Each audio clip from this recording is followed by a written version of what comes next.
Champions league round of 16 ഇപ്പോൾ ഏറ്റവും block buster fixture ഈ വർഷത്തെ ബ്ലോക്ക് ബസ്റ്റർ ഫിക്ചർ എന്ന് പറയുമ്പോൾ അത് സിറ്റി വേഴ്സസ് റയൽ മാഡ്രിഡ് ആയിരുന്നു. അതെ. അത് കുറച്ച് കാലത്തേക്ക് അത് അങ്ങനെ തന്നെയായിരുന്നു.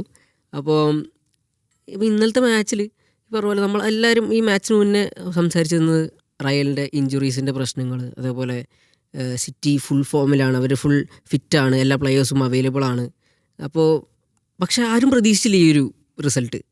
കാരണം ഫെഡെ വാൽവേർഡെ ഒരു ഹാട്രിക് അടിക്കുന്നു, എന്നിട്ട് റയൽ ആ ഒരു അഡ്വാൻറ്റേജ് എടുക്കുന്നു ഫസ്റ്റ് ലെഗിൽ. സോ എന്താണ് ബ്രോ ആ ഒരു മാച്ചിനെ പറ്റി? അതെ, ബ്രോ പറഞ്ഞ പോലെ തന്നെ ഇതൊരു ആരും എക്സ്പെക്ട് ചെയ്തൊരു റിസൾട്ട് അല്ല. കാരണം ഒരു ഇത്രയും ഇഞ്ചുറി ഹിറ്റായിട്ടുള്ളൊരു റിയൽ മാഡ്രിഡിൻ്റെ ഒപ്പം കളിക്കുമ്പോൾ ആ ഒരു 3-0 സ്കോർ ലൈൻ ആരും എക്സ്പെക്ട് ചെയ്തൊരു സ്കോറില്ല. അപ്പോൾ ഈവൻ ഡൈഹാർഡ് ഫാൻസ് ആയുള്ള റിയൽ മാഡ്രിഡ് ഫാൻസ് വരെ എക്സ്പെക്ട് ചെയ്തൊരു റിസൾട്ട് അല്ല അത്. അപ്പോൾ അതിലിപ്പോൾ നമുക്ക് പറയും പെപ്പ് എന്താ പറയുക, അദ്ദേഹത്തിൻ്റെ ആ ഒരു പൊസിഷൻ സ്റ്റൈലുണ്ട്, അദ്ദേഹം ആ മാച്ച് ഡോമിനേറ്റ് ചെയ്യുന്ന ഒരു രീതിയുണ്ട്. പക്ഷേ ഇന്നലെ എനിക്ക് തോന്നിയത് ഡോമിനേറ്റ് ചെയ്തത് റയലാന്ന് തോന്നി. അതെ, അപ്പോൾ എന്തായിരുന്നു പെപ്പിൻ്റെ ഒരു അപ്രോച്ച് ആ ഒരു മാച്ചിനോട്? ഗോഡിയോള ഈ അവേ ഗെയിംസിൽ പോകുമ്പോൾ, പർട്ടിക്കുലർലി ഈ ടഫായിട്ടുള്ള യൂറോപ്യൻ അവേ ഗ്രൗണ്ട്സുകളിലേക്ക് പോകുമ്പോൾ ഗോഡിയോളയ്ക്കൊരു സ്റ്റൈലുണ്ട്. അതായത് ഗോഡിയോള കൂടുതൽ ട്രാൻസിഷൻസ് ഒഴിവാക്കും, അതുപോലെ ഗെയിമിനെ കൂടുതൽ കൺട്രോൾ ചെയ്യാൻ നോക്കും. ഗോഡിയോള തന്നെ പറയുന്ന ഒരു ടേം ഉണ്ട്, അതായത് ഡെത്ത് ബൈ 1000 പാസസ് എന്ന് പറഞ്ഞൊരു കോൺസെപ്റ്റാണ് ഗോഡിയോള യൂസ് ചെയ്യാറ്. അപ്പോൾ അത് ഇന്നലെ ആക്ച്വലി വർക്കായില്ല. അത് ആക്ച്വലി വർക്കായില്ല എന്ന് വെച്ച് കഴിഞ്ഞാൽ അതിൻ്റെ അത് ഒരു മെയിൻ റീസൺ എന്താണെന്ന് വെച്ച് കഴിഞ്ഞാൽ യൂസ് ചെയ്ത പ്ലെയേഴ്സിൻ്റെ പ്രൊഫൈലാണ്. അതായത് ഇപ്പോൾ ഡോക്കു, സെമന്യോ, സാവിനിയോ, ഹാലൻഡ്, ഇവരൊക്കെ മോറായി ഡയറക്റ്റായിട്ടുള്ള പ്ലെയേഴ്സാണ്. സോ അങ്ങനത്തെ പ്ലെയേഴ്സ് വരുമ്പോൾ നമുക്ക് കൂടുതൽ ഗെയിമിനെ കൺട്രോൾ ചെയ്യാൻ പറ്റില്ല. അപ്പോൾ അത് ആക്ച്വലി ചെറിയ രീതിയിൽ ഗോഡിയോള തന്നെ ഹെർട്ട് ചെയ്തു, ലൈക്ക് ഗെയിം കൺട്രോൾ ചെയ്യാന്നുള്ളൊരു കാര്യത്തിൽ. ആൻഡ് പറഞ്ഞാൽ പൊസിഷൻ, ഇപ്പോൾ എനിക്ക് തോന്നുന്നത് പൊസിഷൻ 58-42 ആയിരുന്നു ആ ഒരു പൊസിഷൻ ഉണ്ടായിരുന്നത്.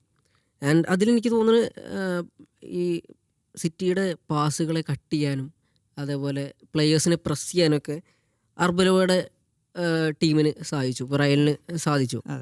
അപ്പോൾ എനിക്ക് ഓർമ്മ വന്നത് യർഗൻ ക്ലോപ്പിൻ്റെ ലിവർപൂളിനെയാണ്. ആ ഒരു ഗെഗൻ പ്രസ്സിങ്ങും എല്ലാവരും ഒരു പ്ലെയറിൻ്റെ അടുത്തേക്ക് 3 പ്ലെയേഴ്സ് പ്രസ് ചെയ്ത് പോവുക, അതേപോലെ ബോൾ കിട്ടിയ ഉടനെ ഫസ്റ്റ് ചോയ്സ് എന്ന് പറഞ്ഞാൽ അവരുടെ ഫസ്റ്റ് ചിന്ത എന്ന് പറയുന്നത് പോയി ഗോൾ അടിക്കുക അല്ലെങ്കിൽ ഒരു ഷോട്ട് അടിക്കുക എന്നുള്ളതായിരിക്കും. അപ്പോൾ അർബലോ എന്താണ് ഈ ഒരു, ഇപ്പോൾ റയൽ അത്ര നല്ല ഫോമിലൊന്നും അല്ല ഈ ഒരു മാച്ചിക്ക് വന്നത്, പക്ഷേ എന്താണ് ആ ഒരു അർബലോയുടെ അപ്രോച്ച് ഉണ്ടായിരുന്നത്? എന്തായിരുന്നു വ്യത്യാസം? ഇപ്പോൾ അർബലോവ ഭയങ്കര കോംപ്ലക്സ് ആയിട്ടുള്ള ടാക്ടിക്കൽ സിസ്റ്റമോ അല്ലെങ്കിൽ അങ്ങനത്തെ ഒരു സംഭവം ഒന്നും ചെയ്തില്ല. ബട്ട് എന്താ ചെയ്യുന്നത് വെച്ച് കഴിഞ്ഞാൽ ബേസിക്സ് ഫണ്ടമെൻ്റൽസ് നല്ല ക്ലീൻ ആയിട്ട് ചെയ്തു. എനിക്ക് അങ്ങനെയാണ് തോന്നിയത്. കാരണം ഒന്നുകൂടിയും ഈ മിഡ് ബ്ലോക്കിൽ, അതായത് സോണലായിട്ട് നന്നായി ഡിഫെൻഡ് ചെയ്തു. സിറ്റിക്ക് എന്താ റിയൽ മാഡ്രിഡിൻ്റെ മിഡ്ഫീൽഡും ഡിഫൻസിൻ്റെ ഉള്ളിലുള്ള സ്പേസസ് ശരിക്കും കട്ട് ചെയ്തു. സിറ്റി നോർമലി ഇങ്ങനെ സോണലായിട്ട് ഡിഫെൻഡ് ചെയ്യുന്ന ടീമുകളുടെ ഒപ്പം ചെയ്യണ ഒരു ട്രിക്ക് എന്താണെന്ന് വെച്ച് കഴിഞ്ഞാൽ, അല്ലെങ്കിൽ അവരുടെ ഒരു ഇതെന്താണെന്ന് വെച്ച് കഴിഞ്ഞാൽ, ഒരു ഫ്രീ മാനെ ഫൈൻഡ് ചെയ്യും. അത് ഇന്നലെ കിട്ടുന്നുണ്ടാകുന്നില്ല. ഇന്നലെ ഒരാൾക്കും ഗോഡിയോളയ്ക്ക് അത് ജനറേറ്റ് ചെയ്യാൻ പറ്റുന്നുണ്ടാകുന്നില്ല ഇന്നലെ. അപ്പോൾ അത് അർബലോനെ അപ്രിഷിയേറ്റ് ചെയ്യേണ്ട ഒരു കാര്യമാണ്. ആൻഡ് ഈ സെമേന്യോയുടെ പൊസിഷനിങ് ഈ പറഞ്ഞ പോലെ അദ്ദേഹം ഒരു വിങ്ങറാണ്. ഇന്നലെ ആ ഒരു പൊസിഷനിലായിരുന്നില്ല അദ്ദേഹം വിന്യസിച്ചത്. അതേപോലെ ഹാലൻഡിനെ നമ്മൾ അധികം മാച്ചിൽ നമുക്ക് കാണാൻ പറ്റിയില്ല. പിന്നെ ഡോക്കു ഫസ്റ്റ് 2 കുറച്ച് ചാൻസസ് ഉണ്ടാക്കുന്നത് കണ്ടു, പക്ഷെ പിന്നെ അദ്ദേഹത്തെയും റയൽ പൂട്ടി. സോ അവിടെ എന്താണ് സംഭവിച്ചത്? സെമന്യോ ആക്ച്വലി ഒരു ബിറ്റ്വീൻ ദ ലൈൻസ് എന്ന് പറയും. അതായത് നമ്മൾ ഡിഫൻസും മിഡ്ഫീൽഡിൻ്റെ ഉള്ളിൽ വരുന്ന സ്പേസ് ഉണ്ട്, അതിന് ബിറ്റ്വീൻ ദ ലൈൻസ് എന്ന് പറയാം.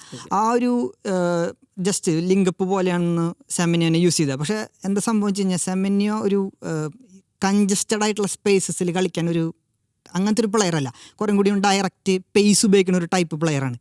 സോ അവിടെ യൂസ് ചെയ്യുമ്പോൾ, അവിടെ സെമന്യോനെ അവിടെ യൂസ് ചെയ്യുമ്പോൾ ഒരു പ്രോബ്ലം എന്താണെന്ന് വെച്ച് കഴിഞ്ഞ് കഴിഞ്ഞാൽ, ഈ ടൈറ്റ് സ്പേസസിൽ ആൾ അത്രയ്ക്ക് ബോൾ മാനിപ്പുലേറ്റ് ചെയ്യാൻ അറിയില്ല. അപ്പം അത് ആക്ച്വലി ഇന്നലെ നമ്മൾ കണ്ടു, ഫസ്റ്റ് ഹാഫിൽ ശരിക്കും സ്ട്രഗിൾ ചെയ്യണ കണ്ടു. ഇപ്പോൾ ഈ ചെറുക്കിയൊക്കെ വരുമ്പോൾ അല്ലെങ്കിൽ ഡെബ്രൂയിനൊക്കെ വരുമ്പോൾ നമുക്ക് പാസുകളുണ്ടല്ലോ, ഹാലൻഡിലേക്കുള്ള പാസുകളൊക്കെ. പിന്നെ മുമ്പ് ഡേവിഡ് സിൽവ എന്ന് പറഞ്ഞൊരു പ്ലെയർ ഉണ്ടായിരുന്നു. അവരൊക്കെ ഈ ട്രാഫിക്, അതായത് കൺജസ്റ്റഡ് ആയിട്ടുള്ള സ്പേസിൽ നന്നായി കളിക്കാൻ അറിയുന്ന പ്ലേയേഴ്സാണ്. സെമൻ എനിക്ക് തോന്നുന്നില്ല അങ്ങനത്തെ ഒരു ടൈപ്പ് പ്രൊഫൈലാണെന്ന്. പുള്ളി ഇപ്പോൾ ബോൺമത്തിലാണെങ്കിലും വിങ്ങിക്കോടെ ഇങ്ങനെ പായുന്ന ഒരു ടൈപ്പ്, ഡയറക്റ്റ് കുറേ കൂടി വെർട്ടിക്കലായിട്ട് കളിക്കുന്ന ഒരു പ്ലെയറാണ്. സോ ആ ഒരു, അപ്പോൾ ഞാൻ പിന്നെ ആലോചിച്ചു എന്തുകൊണ്ടാണ് ചെറുക്കി വരാഞ്ഞ്. ചെറുക്കി സെക്കൻഡ് ഹാഫിൽ കുറച്ച് കഴിയുമ്പോൾ ഇറക്കിയത്. അങ്ങനെ ചെറുക്കി വന്നപ്പോൾ തന്നെ ഡോക്കിലേക്ക് ഒരു പാസും ടൈറ്റ് അവരുടെ ഈ പറഞ്ഞ പോലെ ബ്രോ പറഞ്ഞ പോലെ ടൈറ്റ് സ്പേസസിൽ ആ ഡിഫൻസിൻ്റെ ഇടയിൽ കൂടെ ഒരു പാസ്സൊക്കെ നമ്മൾ കണ്ടു. അപ്പോൾ എന്തുകൊണ്ട് ചെറുക്കി ഇറക്കിയില്ല എന്നുള്ളതൊക്കെ ഞാൻ ആലോചിച്ചിരുന്നു. അപ്പോൾ ചെറുക്കി എനിക്ക് തോന്നുന്നു വലിയൊരു പാർട്ടാവുന്നുണ്ട്. ഇപ്പോൾ ചെറുക്കി അത് മേ ബി നമുക്ക് ഇപ്പോൾ ഗോഡിയോളനെ ക്വസ്റ്റ്യൻ ചെയ്യാൻ പറ്റില്ല, കാരണം അവർ നമ്മളെക്കാട്ടും കൂടുതൽ ഇൻഫോർമേഷൻ ആൾക്കാരാണ് അവർ.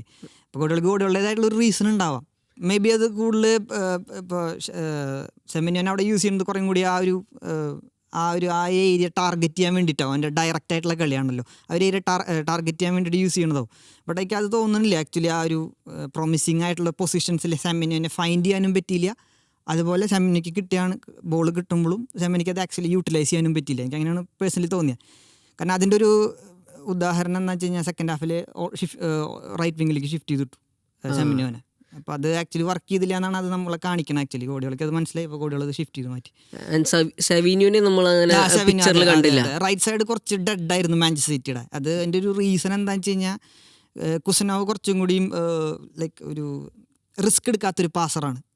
റിസ്ക് എടുക്കാത്തൊരു പാസർ. നമുക്ക് ഇങ്ങനത്തെ സിറ്റുവേഷനിൽ നമുക്ക് റിസ്ക് എടുക്കണം ചില സമയങ്ങളിൽ. അതായത് എല്ലാ ടൈമിലും റിസ്ക് എടുക്കണമെന്നില്ല. എല്ലാ ടൈമിലും നമ്മൾ റിസ്ക് എടുക്കുകയാണെങ്കിൽ നമുക്ക് പൊസഷൻ പോവും, റിയൽ മാഡ്രിഡ് കൗണ്ടർ അറ്റാക്ക് ചെയ്യും. പക്ഷേ ആവശ്യമുള്ള സമയങ്ങളിൽ റിസ്ക് എടുക്കണം. കുസനോവ് കുറച്ചും കൂടിയും ലൈക്ക് റിസ്ക് കവേഴ്സ് ആയിട്ടുള്ളൊരു പ്ലെയറാണ്. അപ്പോൾ അത് സാവിന്യോനെ എഫക്റ്റ് ചെയ്തു. കാരണം സാവിന്യോയ്ക്ക് ബോൾ കിട്ടണമെന്നില്ല അധികം. അത് എനിക്ക് പേഴ്സണലി തോന്നി. ആ ഒരു റൈറ്റ് ഹാൻഡ് സൈഡ് ഡെഡായിരുന്നു മാൻ സിറ്റിയുടെ. മോർ ലെഫ്റ്റ് സൈഡിലേക്കായിരുന്നു അവരുടെ കളി. പിന്നെ ഇപ്പോൾ ബ്രോ പറഞ്ഞ പോലെ ഡോക്കുവിൻ്റെ ഒരു സംഭവം കൂടിയാണ്. അപ്പോൾ ഇനീഷ്യലി ഡോക്കു ത്രറ്റൻ ചെയ്തു ലൈക്ക് അർണോൾഡിനെ. ബട്ട് പിന്നീട് എന്താ ഉണ്ടായെന്ന് വെച്ച് കഴിഞ്ഞാൽ അവരെന്താ വെച്ച് കഴിഞ്ഞാൽ അവർക്ക് ആ ത്രെറ്റ് മനസ്സിലായി. റിയൽ മാഡ്രിഡിന് ആ ത്രെറ്റ് മനസ്സിലായപ്പോൾ അവരെന്താ വെച്ച് കഴിഞ്ഞാൽ അർണോൾഡിൻ്റെ ഒപ്പം ഡബിൾ ഡൗൺ ചെയ്തു. അതായത് ഒരു വാൽവറുടെ ഇൻസൈഡ് ബ്ലോക്ക് ചെയ്തു, ഔട്ട് സൈഡ് ട്രെൻഡും ബ്ലോക്ക് ചെയ്തു. ഓക്കെ. അപ്പോൾ ഈ പറഞ്ഞ പോലെ ഹാളൻഡ് നമ്മൾ പിക്ചറിൽ കണ്ടില്ല എന്ന് പറഞ്ഞു. അപ്പോൾ എനിക്ക് തോന്നിയത് സർവീസ് കിട്ടിയിട്ടുണ്ടാവില്ല. സർവീസ് കിട്ടില്ല, അതാണ് ഒരു വലിയ റീസൺ തോന്നിയില്ല. പിന്നെ അതായത് അങ്ങനത്തെ സിറ്റുവേഷൻസിൽ ഹാലൻഡിന് ബോൾ ഇട്ട് കൊടുക്കാനുള്ള സ്പേസും ഇല്ല. കാരണം ഓൾറെഡി റിയൽ മാഡ്രിഡ് പെനാൾട്ടി ബോക്സിൻ്റെ ഏരിയ ഡിഫെൻഡ് ചെയ്യാണ്. കൺജസ്റ്റഡ് ആയിട്ടുള്ള സ്പേസസാണ്. ഹാലൻഡിനെ എപ്പോഴും ഹാലൻഡ് ആസ് എ സ്ട്രൈക്കർ ഹാലൻഡിന് ഇഷ്ടമുള്ള ഒരു സംഭവം എന്താണെന്ന് വെച്ച് കഴിഞ്ഞാൽ ബോൾസ് സ്പേസസിലേക്ക് ഇടുക. ഇപ്പം നമുക്ക് ഈ ഓൾറെഡി പെനാൾട്ടി ബോക്സിൻ്റെ എഡ്ജിൽ ഡിഫെൻഡ് ചെയ്യണം. കാരണം നമ്മൾ ബോൾ സ്പേസസിലേക്ക് ഇട്ട് കഴിഞ്ഞാൽ കോട്ടോ കയറി വരും. അപ്പോൾ അത് എക്സ്പ്ലോയിറ്റ് ചെയ്യാനില്ല. നേരെ മറിച്ച് ഇപ്പോൾ റിയൽ മാഡ്രിഡ് കുറച്ചുകൂടി ഹൈ ലൈൻ കളിക്കുകയാണെങ്കിൽ ഹാലൻഡിന് ബിഹൈൻഡിൽ ഇട്ട് കൊടുക്കാനുള്ള സ്പേസ് ഉണ്ട്. ഇവിടെ അതില്ല. സോ ലൈക്ക് അതായിരുന്നു കുറച്ച് സർവീസസിൻ്റെ പ്രോബ്ലം ഉണ്ടായിരുന്നു. പിന്നെ ഹാലൻഡിന് ലൈക്ക് മ്യൂട്ടഡ് ആയിരുന്നു ഹാലൻഡ് ഇന്നലെ. ശരിയാണ്. അപ്പോൾ നമ്മൾ ഹാലൻഡിനെ കണ്ടില്ല, അതുപോലെ സവീനിയോനെ കണ്ടില്ല എന്ന് പറഞ്ഞു. പക്ഷേ പിച്ചിൽ എവിടെ നോക്കിയാലും കാണാൻ പറ്റിയ ഒരാളുണ്ടായിരുന്നു, ഫെഡറിക്കോ വാൽവെർഡെ. അപ്പോൾ ഐ തിങ്ക് മറ്റേ കാൻഡെ പറ്റിയൊക്കെ നമ്മൾ പറയൂലേ, that 70% of the world is covered with water and the rest is covered with... Thomas ട്യൂഷലാണ്ട് ഒരു സമയത്ത് പറഞ്ഞിട്ട് 2 ലെങ്സ് ആണെന്നൊക്കെ പറഞ്ഞു. അപ്പോൾ വാൽവെർഡെ ഇന്നലെ ആ ഒരു പെർഫോമൻസ് ആയിരുന്നു. അവസാനം വാൽവെർഡെ വാസ് റിയലി ടയേർഡ്. ഭയങ്കര ടയറിങ് പെർഫോമൻസ് ആയിരുന്നു. അപ്പോൾ പിന്നെ ഇംബാപ്പെ ഇല്ല പറഞ്ഞു, ഇംബാപ്പയുടെ കുറവും അദ്ദേഹം പരിഹരിച്ചു. 3 ഗോളാണ്. അപ്പോൾ വാൽവെർഡെ പെർഫോമൻസ് എങ്ങനെയായിരുന്നു? വാൽവെർഡെ ആക്ച്വലി ഒരു 3 ഫേസസിൽ കളിച്ചിട്ടുണ്ടായിരുന്നു. ഒന്ന് ഞാൻ നേരത്തെ പറഞ്ഞ പോലെ ഡോക്കുവിൻ്റെ ത്രെറ്റ് മനസ്സിലാക്കിയപ്പോൾ ക്ലോസ് ഡൗൺ ചെയ്തു ഇൻസൈഡ്. അതിനെ ഹെൽപ്പ് ചെയ്യാൻ വന്നിട്ടുണ്ടായിരുന്നു. അപ്പോൾ ഡിഫൻസിൽ ഹെൽപ്പ് ഉണ്ടായിരുന്നു.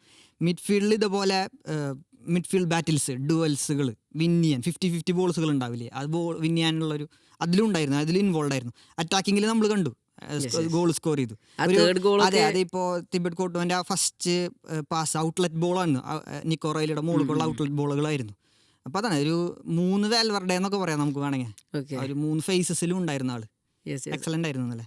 ആ ഗോളും തേർഡ് ഗോള് ഫുൾ നമ്മളൊരു എന്താ പറയാ, എനിക്കൊരു സിദാന്റെ പോലെയൊക്കെ തോന്നി. ആ ഒരു ടച്ചും പാസും അതേപോലെ ഷോട്ടൊക്കെ കണ്ടപ്പോൾ എക്സ്പെക്ട് ചെയ്തില്ല.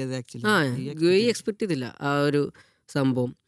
ആൻഡ് ഇപ്പോൾ ഇതൊരു വലിയൊരു കടമ്പയാണ് ഇനി ഗോഡിയോളയുടെ മുമ്പിൽ. ഈ ഒരു 3-0 എന്നുള്ള സ്കോറ് റയൽ മാഡ്രിഡിനെതിരെ എന്ന് പറയുമ്പോൾ in champions league Real Madrid നമുക്ക് ഒരിക്കലും എന്താ റിട്ടേൺ ഓഫ് ചെയ്യാൻ പറ്റില്ല. അതുപോലെ അടുത്ത മാച്ചിക്ക് ഇനി ഇവരുടെ ഇഞ്ചുറി മാറി എംബാപ്പെ തിരിച്ചു വരാൻ സാധ്യതയുണ്ട്. അപ്പോൾ അങ്ങനെയുള്ള പ്ലെയേഴ്സ് അവർക്ക് തിരിച്ചു വരും. And Real Madrid will be strong. അവർ അറിയാം ആ ഒരു കോൺഫിഡൻസ്, ഈ ഒരു കോൺഫിഡൻസ് കൂടി അവർ എവേ മാച്ചിന് വരിക. അപ്പോൾ ആ മാച്ചിൽ ഇനി പെപ് ഗോർഡിയോളയുടെ എന്തായാലും 4 ഗോൾ അടിക്കാമെന്നായിരിക്കും പെപ് ഗോർഡിയോളയുടെ ഫസ്റ്റത്തെ മാൻഡേറ്റ്. എന്തായിരിക്കും അപ്രോച്ച് ഇപ്പോൾ ഗോഡിയോളയുടെ ഗോഡിയോളയുടെ അപ്രോച്ച് എനിക്ക് അതിലൊരു ചെറിയൊരു ഡിഫറൻസ് ഉണ്ട്. അതായത് ഗോഡിയോള എറ്റിഹാഡിൽ മുമ്പ് കൺസീഡ് ചെയ്യാണ്ടിരിക്കാനൊക്കെ നോക്കുക ഫസ്റ്റ്. കാരണം ഒന്നും കൂടി കൺസീഡ് ചെയ്താൽ ഓവർ അത് കഴിഞ്ഞപ്പോൾ ഇതന്നെ കൂടുതൽ അറ്റാക്കിംഗ് പ്രൊഫൈൽസുകൾ ഇറക്കാനുള്ള ചാൻസ്. പക്ഷേ എനിക്ക് തോന്നണത് എന്ത് സംഭവം വെച്ച് കഴിഞ്ഞാൽ ഇവിടെ നേരത്തെ നമ്മൾ പറഞ്ഞു, അതായത് എനിക്ക് ഇന്നലെ തോന്നിയൊരു സംഭവം എന്ന് വെച്ച് കഴിഞ്ഞാൽ റോഡ്രി ഐസൊലേറ്റ് ആയി. ആക്ച്വലി റോഡ്രി ഐസൊലേറ്റ് ആവുന്ന സെമെന്യോൻ്റെ ഒരു പൊസിഷൻ ഉണ്ട്. കാരണം സെമെന്യോ കളിക്കാൻ ഒരു മിഡ്ഫീൽഡർ കുറവായിരുന്നു. ബെർണാഡോ സിൽവയും റോഡ്രി ആയിരുന്നു മിഡ്ഫീൽഡിൽ. ശരിക്കും ഒരു എന്താ പറയുക, ഒരു മാൻ കുറവുള്ള പോലെ. അതെന്താ സംഭവം വെച്ച് കഴിഞ്ഞാൽ സെമെന്യോ ഞാൻ നേരത്തെ പറഞ്ഞ പോലെ കുറച്ചും കൂടി ഹാലൻഡിനെ അസോസിയേറ്റ് ചെയ്തിട്ടാണ് നിൽക്കണേ. അതിൻ്റെ ഒപ്പം തന്നെ ബെർണാഡോ സിൽവ കുറച്ചും കൂടി റോമിങ് റോളായിരുന്നു, പിച്ചിൽ മൊത്തം റോമിങ് റോളായിരുന്നു. അപ്പോൾ എന്തുണ്ടാവണമെന്ന് വെച്ച് കഴിഞ്ഞാൽ റോഡ്രി ഐസൊലേറ്റ് ആവണം. അപ്പോൾ റിയൽ മാഡ്രിഡ് എന്താ വെച്ചാൽ റോഡ്രിയുടെ എയ്തർ സൈഡ് അറ്റാക്ക് ചെയ്യാണ്. അപ്പോൾ റോഡ്രിക്ക് കൂടുതൽ ഡിസ്റ്റൻസ് കവർ ചെയ്യേണ്ടി വരികയാണ്. അപ്പോൾ അത് നല്ല കുറച്ച് ബുദ്ധിമുട്ടായി. കാരണം നോർമലി ഗോഡിയോള ഇങ്ങനത്തെ സിറ്റുവേഷൻസ് വരുമ്പോൾ ബോക്സ് മിഡ്ഫീൽഡാണ് യൂസ് ചെയ്യാറ്, ബോക്സ് ആയിട്ടുള്ള മിഡ്ഫീൽഡ് യൂസ് ചെയ്യാറ്. അപ്പോൾ അതിൽ യൂസ് ചെയ്യുന്ന പ്ലെയറാണ് നിക്കോ റൈലി. കാരണം നിക്കോ റൈലിക്ക് അത്ലറ്റിക്സ് ഉണ്ട്, ഫുൾ ബാക്ക് പൊസിഷനിലല്ല. ഇന്നലെ നിക്കോ റൈലി ഫുൾ ബാക്ക് പൊസിഷനിൽ, കാരണം അത് വാൽവറുടെ പൊസിഷനെ നിർത്തിയിട്ടാണ്. അപ്പോൾ ഇൻവെർട്ട് ഉണ്ടായിരുന്നില്ല ആക്ച്വലി. അപ്പോൾ റോഡ്രി ഏകദേശം ഐസൊലേറ്റ് ചെയ്തു. അപ്പോൾ എനിക്ക് തോന്നണം ഇനി എറ്റിഹാഡിൽ ആക്ച്വലി നിക്കോ റൈലി മിഡ്ഫീൽഡിലേക്ക് വരും. ആ ഒരു ട്രാൻസിഷൻസ് ഒഴിവാക്കാൻ മെയിൻലി ഗോഡിയോളയ്ക്ക് 8 നമ്പർ 1 ഹെയ്റ്റുള്ള സംഭവമാണ്. അർട്ടാറ്റിക്കും അതെ 8 ദേഷ്യമുള്ള സംഭവമാണ് ട്രാൻസിഷൻസ്. ബോൾ മിഡ്ഫീൽഡ് കളഞ്ഞ് ഒപ്പോണൻറ്റ് ട്രാൻസിഷൻ ചെയ്യുന്നത് 8 ദേഷ്യമുള്ള കാര്യമാണ്. അപ്പോൾ അത് എനിക്കത് ഇന്നലെ സർപ്രൈസ് എന്താ ഗോഡിയോള ഇങ്ങനൊരു സെറ്റപ്പ് യൂസ് ചെയ്തെന്നുള്ളത്. Okay okay. അപ്പോൾ ആ ഒരു അപ്രോച്ച് ആയിരിക്കും ഗോഡിയോള നടത്തുന്നത്. പിന്നെ ചെർക്കിയുടെ ഇമ്പോർട്ടൻസ് ഞാൻ പലയിടത്തും വായിച്ചിട്ടുണ്ട്. ചെർക്കി ഒരു 2 ഫുട്ടഡ് പ്ലെയർ ആയതുകൊണ്ട് ചെർക്കിക്ക് ഉണ്ടാവുന്ന ആനുകൂല്യം, അതായത് ഇപ്പോൾ ഹാലൻഡിക്കുള്ള പാസ് പ്രെഡിക്റ്റ് ചെയ്യാൻ പറ്റില്ല, എങ്ങനെ വരും പാസ് എന്നുള്ളത് പ്രെഡിക്റ്റ് ചെയ്യാൻ പറ്റില്ല എന്നുള്ളൊരു സംഭവം ഉണ്ടായിരുന്നു. ചെർക്കിയെ കുറിച്ച് എന്താണ്? ചെർക്കി ഉസ്മാൻ ഡെംബേലെ അതുപോലെയാണ്. അത് നമ്മൾ ഫുട്ബോളിൽ അതിന് ഒരു ടേം പറയും, ആംബിഡെക്സ്ട്രസ് എന്ന് പറയും. അത് 2 ഫുട്ടഡ് ആയിട്ട് കളിക്കുന്ന പ്ലേയേഴ്സിന് ആംബിഡെക്സ്ട്രസ് പ്ലേയേഴ്സ് എന്ന് പറയും. അപ്പോൾ അവരെ ഡീൽ ചെയ്യാനുള്ള എന്താ സംഭവം എന്ന് വെച്ച് കഴിഞ്ഞാൽ, ഇപ്പോൾ നമുക്ക് റൈറ്റ് ഫുട്ടഡ് പ്ലെയറിനെ നമ്മൾ ലെഫ്റ്റ് വിങ്ങിൽ കളിപ്പിക്കുമ്പോൾ കൂടുതൽ ഇൻസൈഡ് വരാനുള്ള ചാൻസ് കൂടുതൽ. പക്ഷെ നമ്മളിപ്പോൾ 2 ഫുട്ടഡ് ആകുമ്പോൾ നമുക്ക് ഡൗൺ ദ ലൈനും പോവാം, ഉള്ളിലേക്കും വരാം. പക്ഷെ ഷെർക്കിയുടെ പാസ് ഇതാണ്. ഷെർക്കിപ്പോൾ ഒരു പ്ലെയറുടെ ഒപ്പം സ്റ്റാൻഡ് ചെയ്തു, അവൻ ഏത് കാലി യൂസ് ചെയ്തിട്ട് വേണമെങ്കിൽ ഏത് ആംഗിളിൽ വേണമെങ്കിൽ പാസ് ചെയ്യാം. അതാണ് ഈ 2 ഫുട്ടഡിൻ്റെ ഗുണം. പിന്നെ ഒബ്വിയസ്ലി 2 ഷോട്ട്സുകൾ എടുക്കാം. കുറച്ചും കൂടി അവരെ പാസിങ് ലൈൻസ് ഒക്കെ ബ്ലോക്ക് ചെയ്യാൻ കുറച്ച് ഹാർഡാണ് അങ്ങനെ 2 ഫുട്ടഡ് പ്ലേയേഴ്സിന്. ഇതിപ്പോൾ ഭയങ്കര ഇമ്പോർട്ടൻ്റ് ആയിട്ടുള്ള കാര്യമല്ല, അത് ഉണ്ടെങ്കിൽ നമുക്കൊരു എക്സ്ട്രാ അഡ്വാൻറ്റേജ് എപ്പോഴും ഉണ്ട്. 2 ഫുട്ടഡിൻ്റെ അഡ്വാൻറ്റേജ് എപ്പോഴും ഉണ്ട്. Okay okay. എന്തായാലും അപ്പോൾ സെക്കൻഡ് ലെഗിൽ ഗോളിയുടെ ഫസ്റ്റത്തെ മാനായിരുന്നു പറഞ്ഞാൽ 3 ഗോളിൻ്റെ ഡെഫിസിറ്റ് കുറയ്ക്കുക എന്നുള്ളത് മാത്രമായിരിക്കും. പിന്നെ ഒരു ഗോൾ വഴങ്ങാതിരിക്കുക, ഒരു ഗോൾ വഴങ്ങിക്കഴിഞ്ഞാൽ പിന്നെ ഫസ്റ്റ് നമ്മൾ ഗോൾ കൺസീഡ് ചെയ്യാണ്ട് നമ്മൾ അതാണ്.